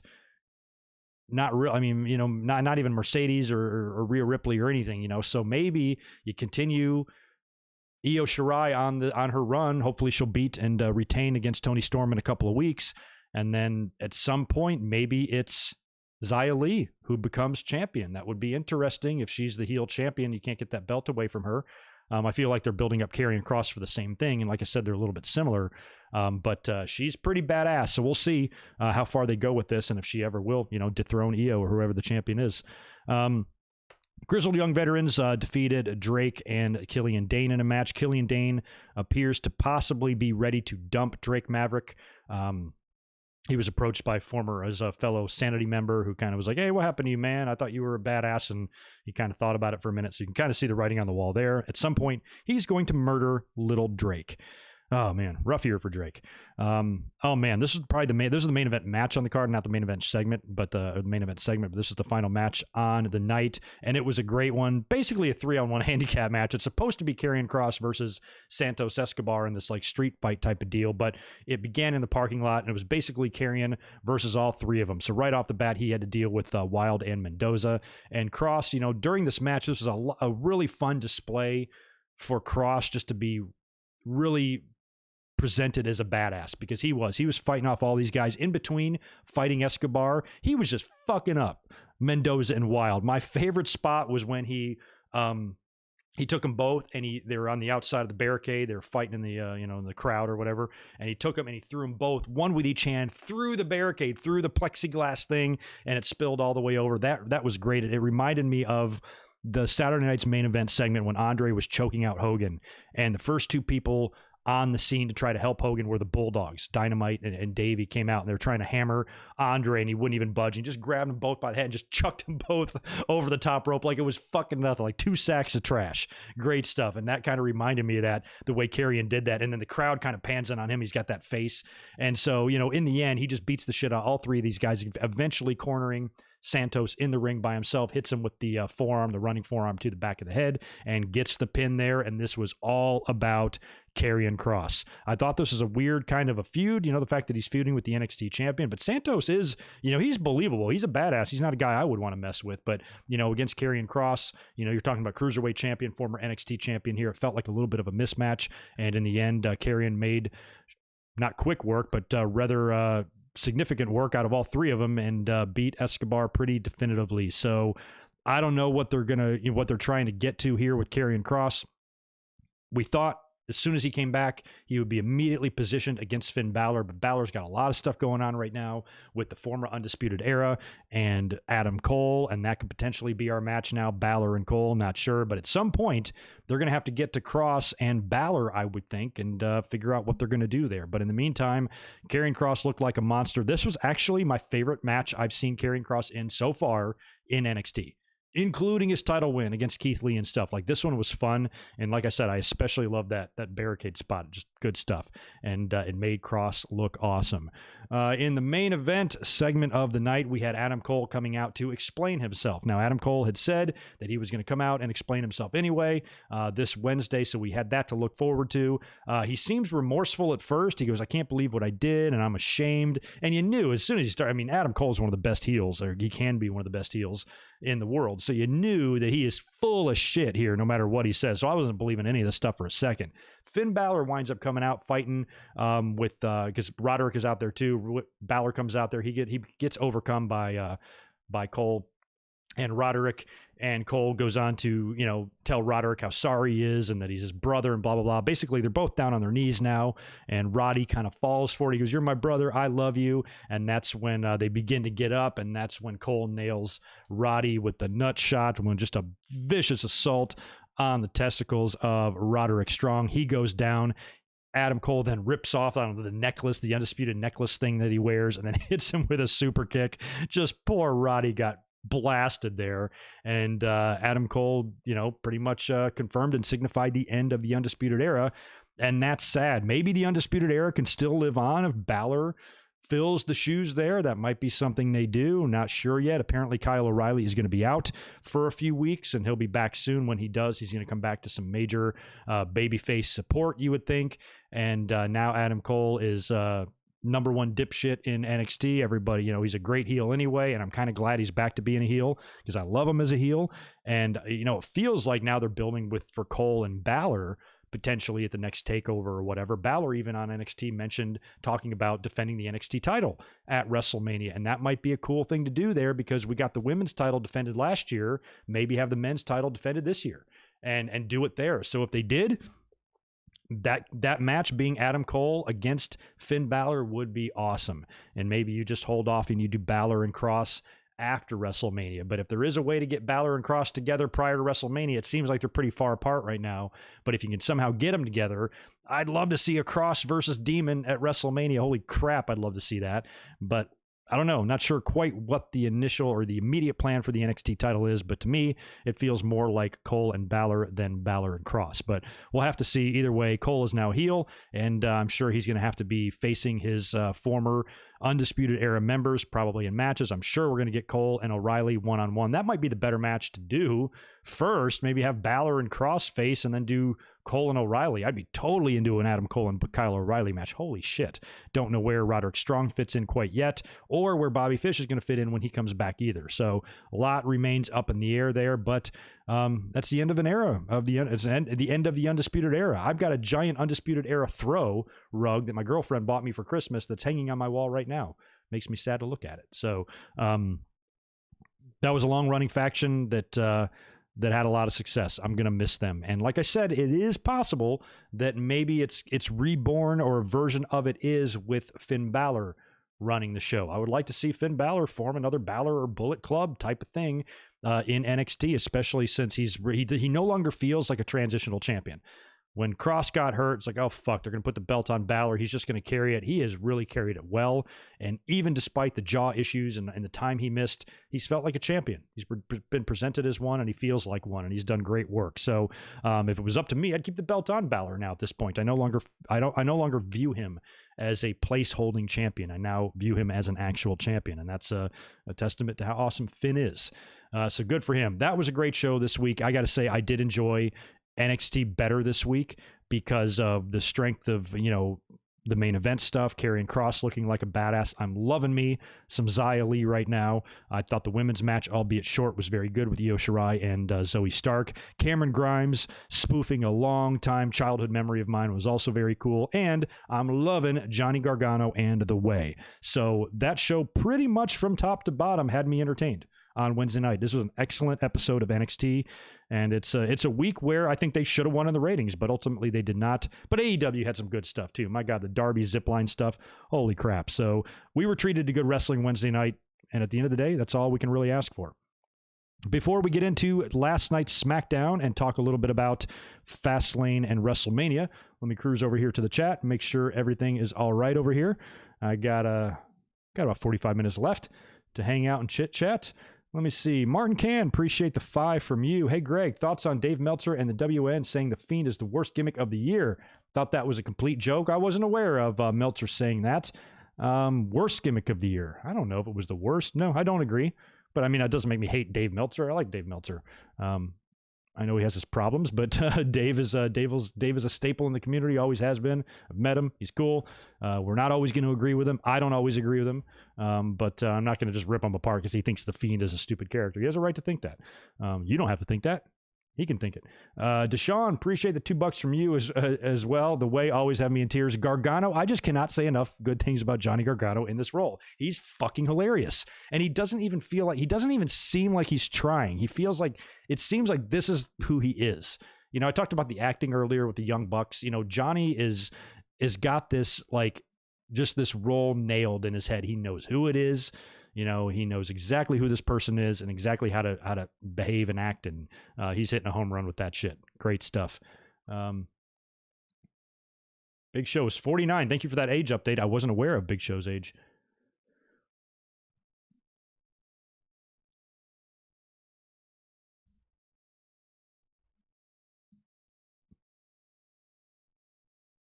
Yeah, Finn Balor, first Universal Champ. That's right.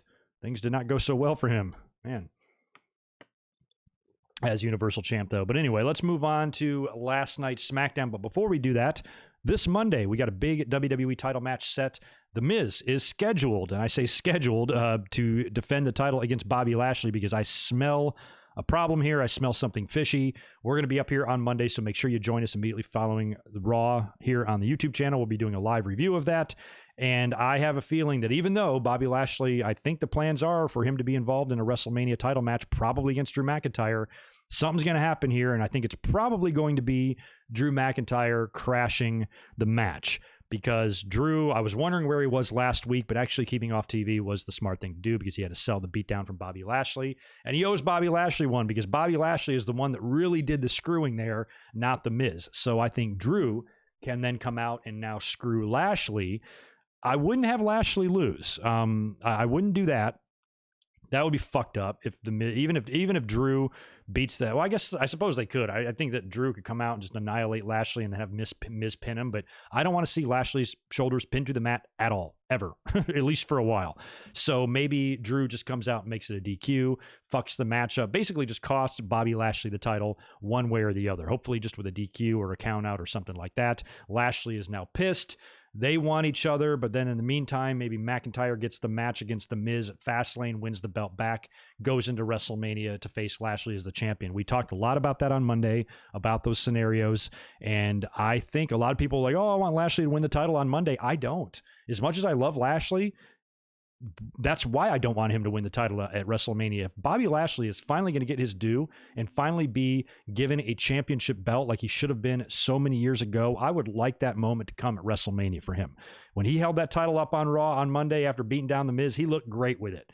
And I think if we can recreate that moment at WrestleMania, that would be far better than it being recreated in the Thunderdome. You know what I mean? So I'm kind of hoping that Drew crashes this match on Monday, fucks it all up, leading to something, at Fastlane that will hopefully lead to a Lashley versus Drew title match at WrestleMania. And we don't have to worry about The Miz being involved in a title match at WrestleMania, and he can just do his Bad Bunny shit. I also, on Monday, hard rejected the idea of Bad Bunny costing The Miz the title, because if Miz faces Lashley or Drew, neither one of those guys need help beating The Miz. They don't need Bad Bunny's help. I think it would be better if Miz just got beat and then Bad Bunny made fun of him backstage after the match, and then Miz got mad, and boom, there you go. There's your WrestleMania match. No need for Bad Bunny to come out there and cost The Miz anything, because The Miz is a little bitch, and he doesn't need, he doesn't, Lashley and Drew don't need help to beat him. They can do it on their own, just like probably many of us could.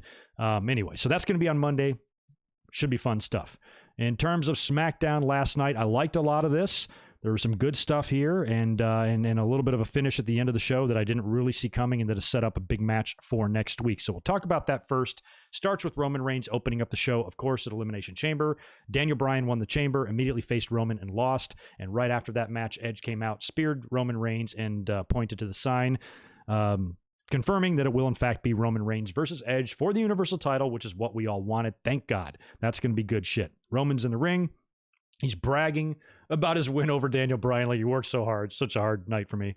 Beat Daniel Bryan. He's pissed at Edge for ruining his moment. And he says that, he thinks Edge should back out of this match. You've made a mistake. You don't want me at WrestleMania. You need to back out of this match because I like you. I've always respected you, and I don't want to have to kill you, type of thing. So if Edge doesn't back out, then it's going to be on him, and, Roman's going to have blood on his hands, and he's fine with that, but he is encouraging Edge to back down. Of course, we know that's not going to happen. Daniel Bryan then hits the ring and comes out, kind of gives Roman a little bit of shit. Oh, wow, big man, you beat me after I had a grueling match, and yeah, you deserve so much credit. What a great champion. And, basically just talks some smack to him, and talks about how Roman, they were in his very first match together, and Roman in the WWE, and challenges Roman Reigns to a match. Jey Uso then steps in, and I think he attacks Daniel Bryan or something. And Uso basically steps in and says, if you want the champion, you have to go through me first.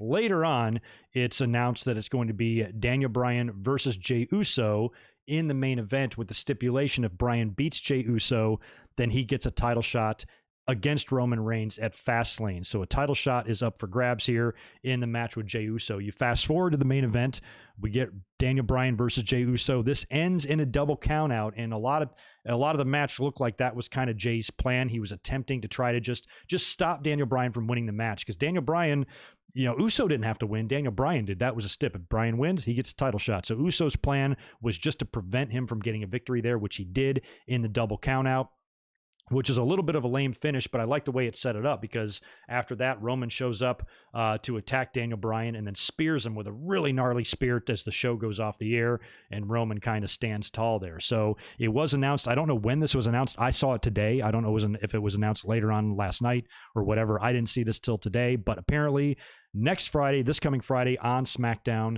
it will be a cage match between Daniel Bryan and Jey Uso now, so nobody can get counted out, with the same stip. So if Daniel Bryan beats Jey Uso in a cage, he will earn a title shot at Fastlane against Roman Reigns, and I fully expect him to do that. That definitely feels like the match to do. Daniel Bryan and Roman Reigns have faced at Fastlane before, remember? I want to say it was 2015, right?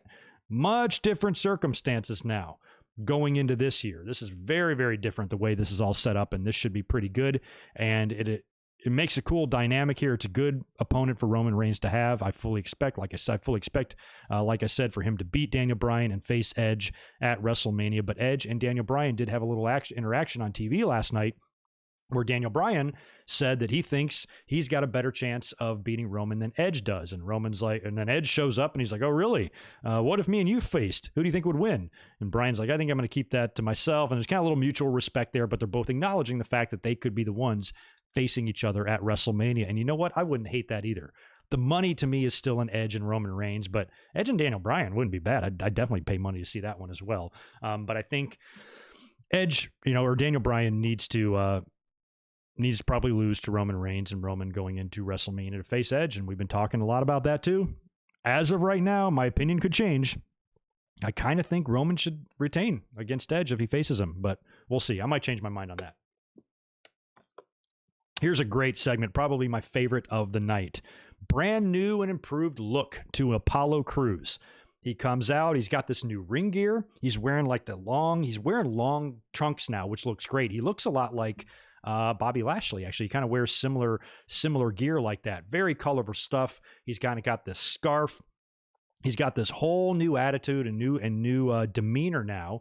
And he talked about how he's going back to his roots and how he's going to, when whoever it was made the comment that he should go back to catering, or I think maybe Big E or something like that. He goes, I didn't go back to catering. I went back to my roots. And he says he's from Nigeria and that he's a real African American and that his ancestors are Nigerian royalty. He talked a lot about his grandfather and a saying that his grandfather said that if someone defies you, you show them the steel. He even repeated that phrase later on in like his Nigerian accent, which was pretty cool.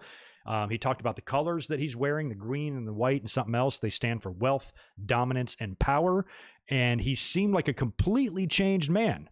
I mean, he seemed serious. It seemed genuine. It seemed like WWE almost, I don't know, maybe talk to him backstage and say, hey, what do you want to do? What would it take for you to be able to tap in, to something in your personal life or your real life that would make your character feel more real, more genuine? And I think they hit the nail on the head here, and not in a shitty way, because racial sensitivity is not a quality that WWE has been known to possess in past years. They've been pretty much shitheads when it comes to stuff like this, but this was all very well done because it was who Apollo was. These were real stories about his grandfather. He even said his grandfather's name, which I didn't catch it, but for him to be able to base his character on his history, on his ancestors, on his heritage, things like that, I think are really great. And it's what I talked about earlier when you're trying to develop these characters and really have them actually develop into something that they can get behind, sink their teeth into, put all in. And I feel like this is all just a very, very positive change for Apollo Crews. Ever since he's been there, he's always had the look. He's always had the size. He's always had the athleticism. Stupidly athletic, too athletic for his own good sometimes, especially for someone like his size. But he didn't do a whole lot for me because he had a very nice looking face, very inviting face, very, very humble. There was only one time, and I mentioned this when it happened. I mentioned it a couple times, I think, and it was a while back. It was last year sometime. It was a segment on Raw when he was messing with the Hurt Business and all those other guys, and there was some sort of a deal backstage with him and Andrade. And he just slapped the shit out of Andrade in a backstage segment. And it made me kind of tilt my head. I'm like, damn, it was just so small and so subtle. But it was like the way he did it, the look in his eyes. And he even said something like, you want a piece of me, bitch, or whatever. I'm like, for the first time in my life, I was like, holy shit, I would not want to fuck with that guy. But I've never gotten that feeling from him before. He's never sparked that reaction in me until he did that thing on Raw.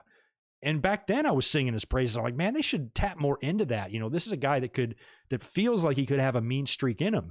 And you got to wonder what the hell MVP is thinking watching all this right now. Where was this when MVP was recruiting him? Because when I see this Apollo Crews and when I see the way he was in his match right after this against Shinsuke Nakamura, very, very aggressive. Like I said, he even kind of dresses like Bobby Lashley a little bit.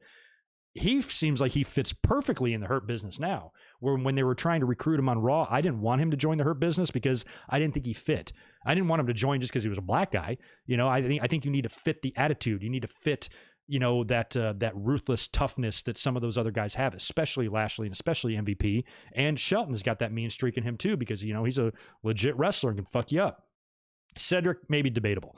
So, you know, then I didn't feel like he was a good fit. Now they're on separate brands. I think he'd fit into the Hurt Business like a goddamn glove if he went over there now.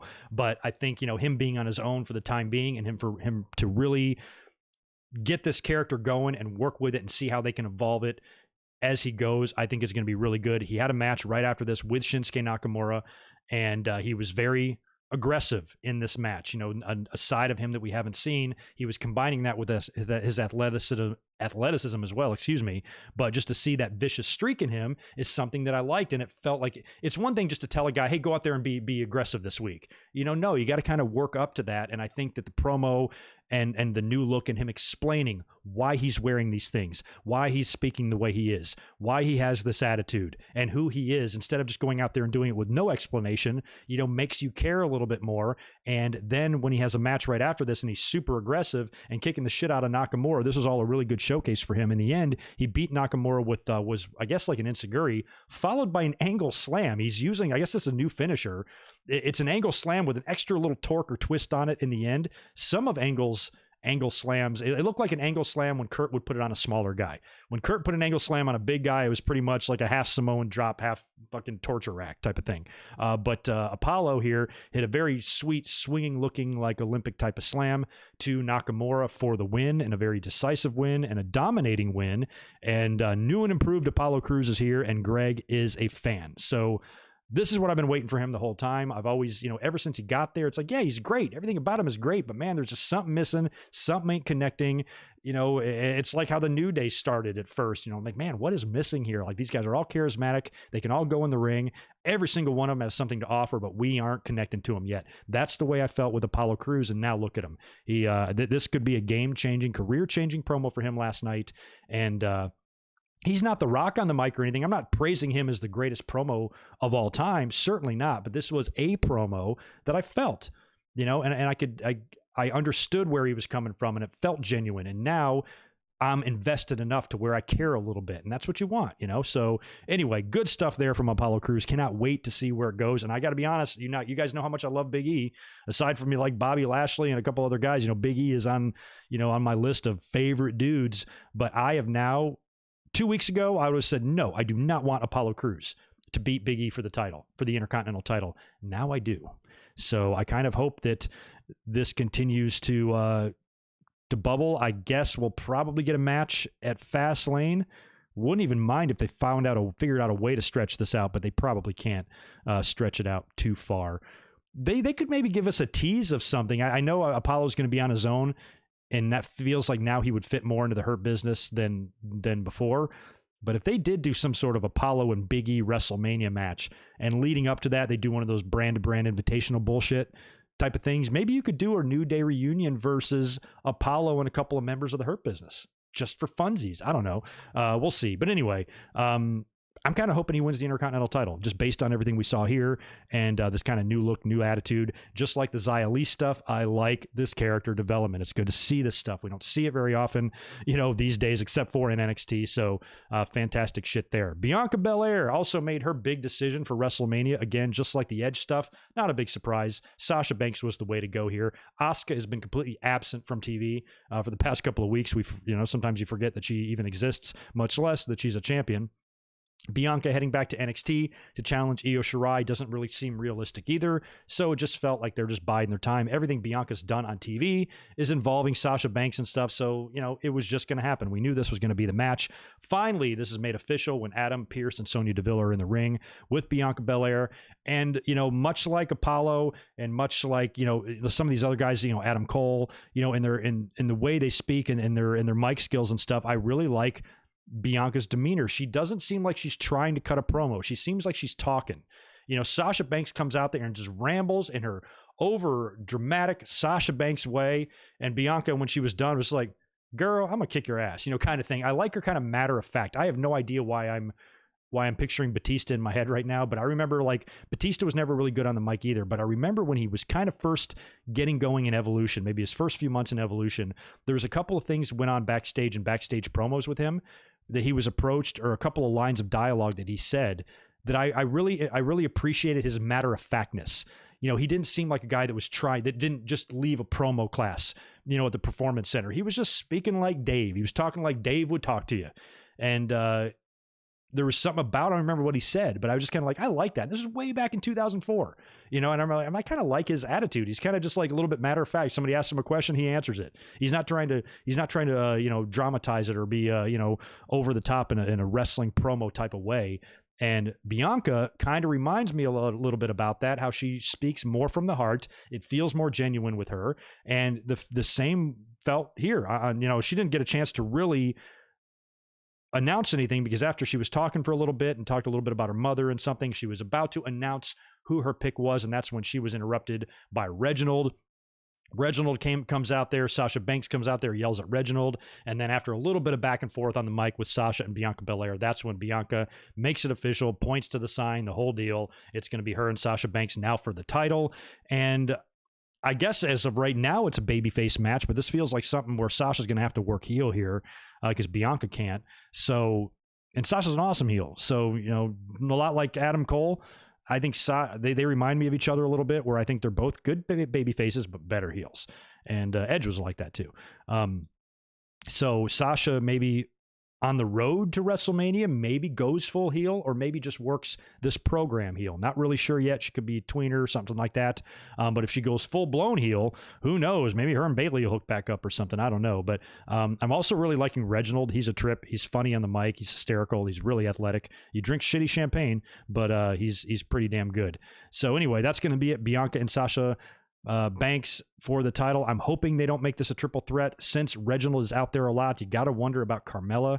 And maybe since she had a kind of a good showing in the title match recently, maybe they throw her in here as a triple threat, but I hope not. I don't think there's any place for Carmella, at least not in this match.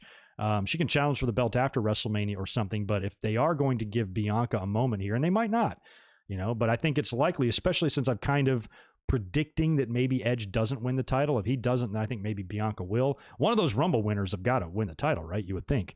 So if that is going to happen for Bianca, I would rather that be in a one-on-one situation. So we'll see. But now that match is official for WrestleMania. We got a couple matches for WrestleMania now set already for the championships, and Bianca and Sasha is one of them. This next segment was also fucking great. My God, this had me cracking up. Seth Rollins in the ring. Now, we have not had a lot of good things to say about Seth Rollins on this channel for the past year. We don't trash the guy or anything. It's just his the Messiah thing, all the shit last year with Rey Mysterio and knocking out his eyeball and all that, and Buddy Murphy and Aaliyah, and it was just I wasn't into the Monday Night Messiah. I wasn't into the glove wearing dude and none of that stuff. Wasn't into it at all. Things seem to be changing now because Seth Rollins is still that type of character. He's trying to get everybody to, see the vision or embrace the vision or whatever the fuck his new catchphrase is. He's still very much that Monday Night Messiah, but a little bit more humorous of a version of it. Like the suit he was wearing last night. Oh my God. Fucking John Travolta out there in a fucking black glove and a white suit. He looked ridiculous. And he gets Cesaro in the ring. He's trying to recruit Cesaro. Of course, this all dates back to when Seth returned and had all the talent out there and everybody walked out of him and on him, and Cesaro was the last one to go.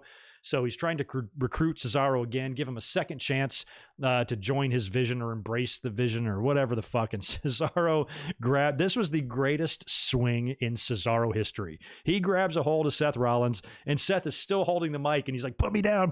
And he starts going through that swing. And the whole time he's doing it, Seth is screaming. He should have tried to hold the mic up to his face while he's doing that. But you can hear Seth screaming, going, as he's been dropped. And I think Cesaro even drops him, and only to start picking him up and swinging him again. And he's swinging him hard. Seth's jacket is flying off his arms. He is full stretch, full extension. This long Seth Rollins just going round and round, and he's screaming through all of it. I was cracking up. I'm watching Smackdown, making notes for my podcast at 2 a.m. last night, and I'm laughing out loud in this house so fucking loud because that was hysterical. That might be my favorite swing of all time. We've seen some good swings. That one that he did for like 3.5 minutes, he swung Khali, but this one was the most entertaining swing I've ever seen. I am still laughing about that. So if you didn't see that segment last night on SmackDown, that was one of the reasons to watch the show. And you know what? Now, this is something I can get behind. I wanted nothing to do with Seth Rollins' Monday Night Messiah shtick or just Messiah shtick in general before. Didn't like it, thought it was stupid, thought he was taking it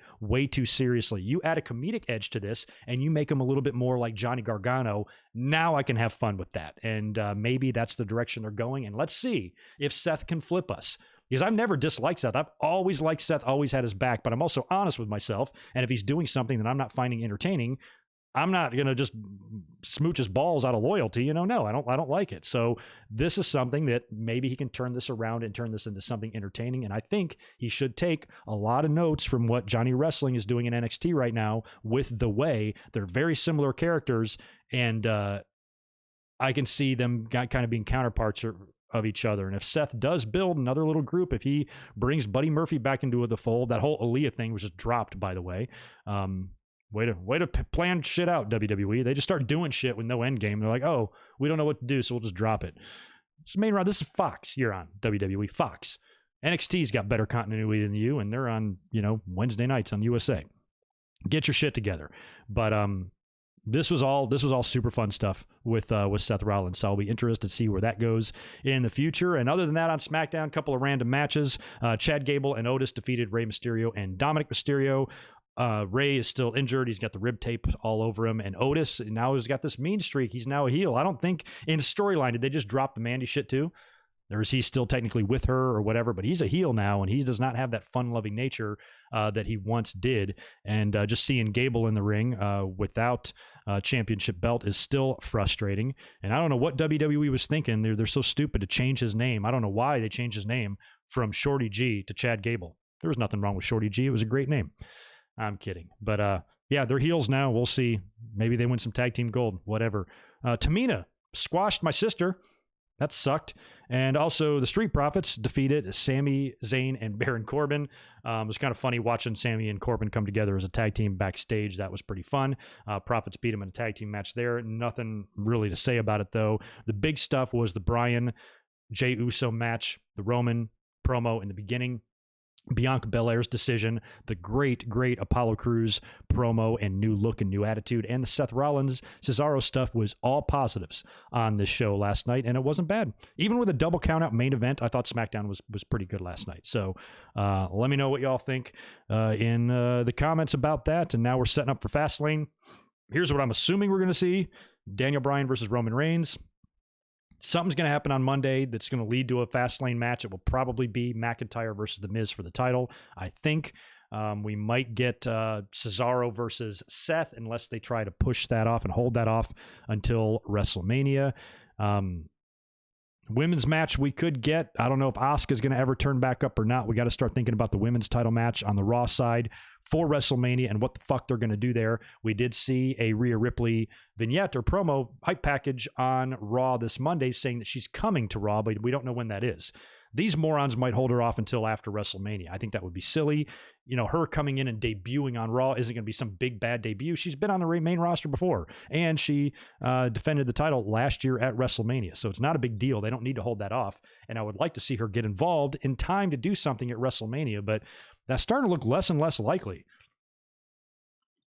We did see the small miscommunication between Charlotte and Asuka in that tag match last week, I think, or the week before, that I thought maybe could spark an issue between them that will lead to a title match at Fastlane with Charlotte winning the title and then maybe going in to defend it against Rhea Ripley. That's what I wanted all along, but that seems a bit out of reach now. Best case scenario I think I can hope for Rhea Ripley is for her to maybe be in a triple threat. Unless they hold her off and debut her the night after Fastlane, unless they do that, night after Fastlane, she debuts to challenge the champion at WrestleMania. If it's Asuka, maybe she challenges Asuka, and then Charlotte shows up and is like, girl, I beat you last year. If anybody gets a shot, it's me. And then they make the triple threat or something like that. I don't know, but let me know what you guys think they're going to do with the Raw Women's title at WrestleMania. Like, we have not seen Asuka in a while. Like, what the fuck?